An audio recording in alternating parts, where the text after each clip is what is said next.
Hi, this is Father Lou Scurti. And Father Ben Williams. We're here at Our Lady of Victories Church in Paterson, New Jersey, in front of the statue of St. Jude, and St. Jude is a very popular saint here. Father Ben is the pastor here and another parish here in Paterson. Welcome. Thank you. Actually, I'm welcoming you, but it's your church, so you're welcoming us. Ben, it's a wonderful opportunity to be here. I want to know a lot about you and maybe the segments that we will be interviewing. You can give us a little information. How about, let's start with you. How long have you been pastor here? I've been pastor here since June of 2013. And you also pastor at another church in Paterson. Yes, at the same time that I received the responsibility for Our Lady of Victories, I'm also received the responsibility for Our Lady of Lourdes. Wow. Is there a connection between the two churches? No, they're two completely separate parishes. The faithful who attend both parishes are completely different, and there's a different ethnic mix in both parishes. Wow. So it's completely different. Our Lady of Lourdes is 95% Hispanic or bilingual. So almost every Mass, almost everything we do at Our Lady of Lourdes is in Spanish. There's only one English Mass all week in Our Lady of Lourdes. And what street is that on? That's on River Street. River Street in Paterson. Right, 440 River Street to be exact. And you're here in Our Lady of Victories. Correct. And again, another mixed group? That's correct. African Americans, Hispanics, a lot of Hispanics, Filipinos, Haitian, Creole. So we have a very diverse group here as well. Wow. How many masses do you have on the weekends in different languages? Well, once again, we have, it's a split between Victories and Lourdes. Victories has 4 Masses on the weekend, half in English, half in Spanish, and Our Lady of Lourdes has 4 Masses on the weekend. Once again, 3 Masses are in Spanish, and then we have 1 Mass that's bilingual. Wow. And do you have enough priests to celebrate all these various Masses? Well, it's only myself and my parochial vicar. So when I'm in one parish, the parochial vicar is in the other parish, and then we switch for the next weekend. So it's amazing. two full parishes, 2 priests, that's it. You have quite a responsibility. Do you have a strong parish staff or volunteers? We have volunteers in both places. We have a strong amount of volunteers in Our Lady of Lourdes because that parish is extremely poor. It was in very decrepit condition. Both parishes needed an extremely large amount of construction. In fact, construction is ongoing in both parishes because of the age and because of how many things have basically rotted and deteriorated. Sure. And then we're talking about the poorest areas, the 4th ward of Paterson, which is known to be the poorest ward in the whole city. So you, just like both parishes were founded in 1882, the same year.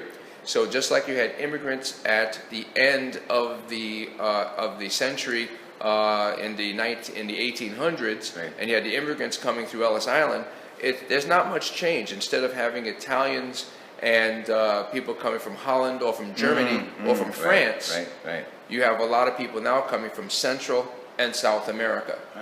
Was this church built as a Catholic church?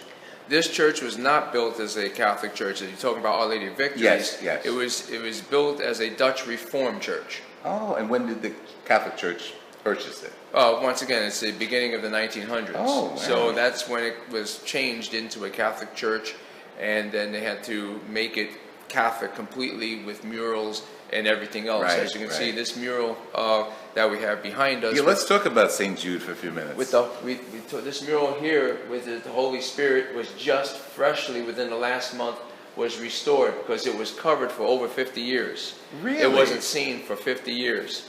So That's amazing. In the reconstruction of the inside and outside, because it's systemic, we have to do everything over, yes, from top to bottom.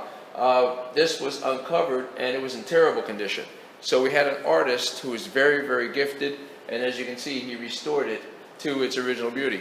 That's beautiful. It really is beautiful and outstanding. Now, give me the history of St. Jude here in this parish.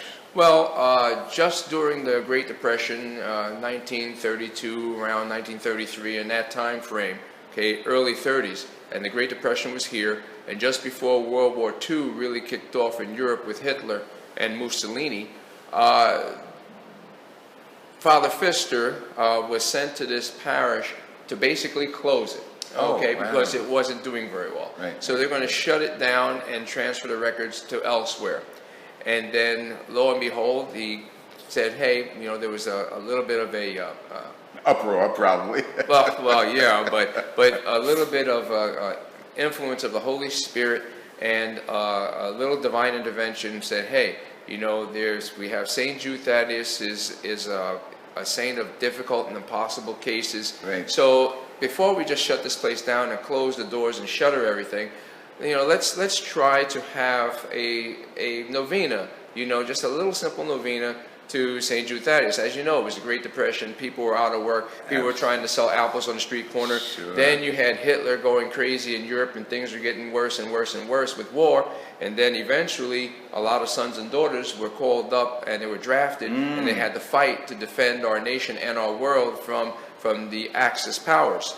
So obviously, a lot of people caught religion awfully fast. Right. And since St. Jude Thaddeus is known as the patron of impossible cases, and people wanted to see their sons and daughters home alive instead of carried home in a box, Right. a lot of people started coming to church morning, noon, and night. It was unbelievable. There were like 10 masses. There was like constant novenas from the morning through the noon to the night. Amazing. It was constant. And Now- needless to say, that kept this parish from being closed. Absolutely. It was extremely, there was a line waiting to get in. Now, I know his role as patron of helpless cases, but was the image of St. Jude here already? Was it why St. Jude here in this church, this building? Well, once again, it's the devotion of St. Jude Thaddeus. It just, one of those things that just sort of happened. Right. And then this big stained glass window is St. Jude too. St. Jude Thaddeus, Yeah. exactly. It's a great window. But obviously, with the reconstruction from being Dutch Reform to putting in these stained glass windows, by the way, these stained glass windows were put in by Hemer and Sons, Hemer Company. Oh, Paterson, and they were the ones who refurbished these windows also, because 2.5 years ago, many were broken and cracked, and we had holes in some of them, and that was reconstructed as well. So, there was a devotion to St. Jude Thaddeus, Right. okay, but then it exploded. It became really, really popular, especially Wonderful. with obvious. Yeah. War, Yeah. and it was supposed to be the war to end all wars. So you didn't know if we would have a world even, because it was bad. The whole world was at war.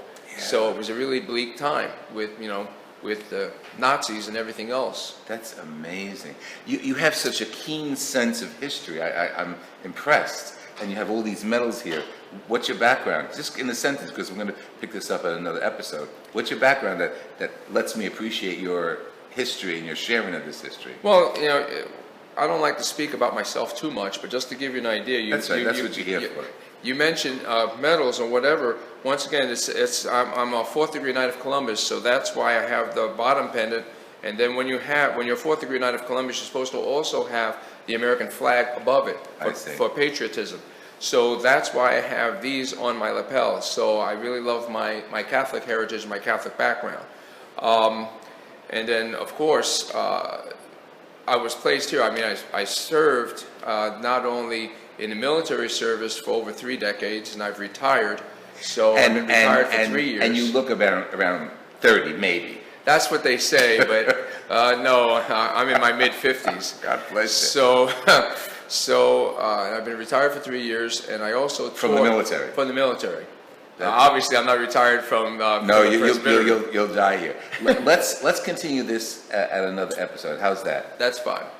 I'm with Father Ben Williams, pastor of 2 churches here in Paterson, New Jersey, and I am so impressed with his history and his knowledge of history, and we're going to find out what his background in the military was before becoming pastor here. So thank you very, very much, Ben. Thank you for welcoming us, and we'll continue this conversation. You're very welcome. God bless you.